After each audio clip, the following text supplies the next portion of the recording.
اعوذ باللہ من الشیطان الرجیم، اللہ کی پناہ مانگتا ہوں شیطان مردود کے شر سے۔ بسم اللہ الرحمن الرحیم، اللہ کے نام سے شروع جو بہت مہربان نہایت رحم والا ہے۔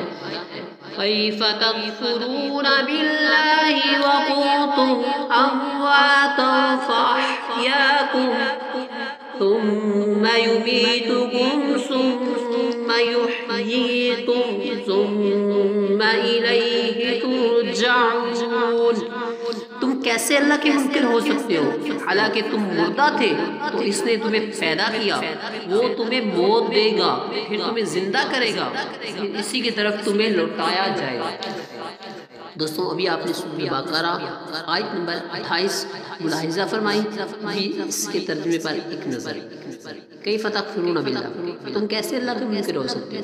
توحید و نبوت کے دلائل اور کفر و ایمان کی جزا و سزا ذکر کرنے کے بعد اللہ تعالیٰ نے اپنی خاص و عام نعمتوں کا اور قدرت کی عجیب نشانیوں کا ذکر فرمایا اور کفر کی خرابی اور برائی کو کافروں کے دلوں میں بٹھانے کے لیے انہیں خطاب کیا، تم کس طرح خدا کے منکر ہوتے ہو حالانکہ تمہارا اپنا حال اللہ تعالیٰ پر ایمان لانے کا تقاضا کرتا ہے، کیونکہ تم بدن میں روح ڈالے جانے سے پہلے تمام مراحل میں مردہ تھے، یعنی کچھ نہ تھے یا بے جان جسم تھے، پھر اس نے تم میں روح ڈال کر تمہیں زندگی دی، پھر زندگی کی مدت پوری ہونے پر تمہیں موت دے گا، پھر تمہیں زندہ کرے گا۔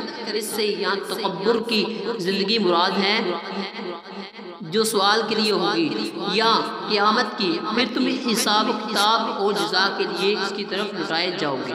پھر اپنے اس حال کو جان کر تمہارا کفر کرنا نہایت عجیب ہے۔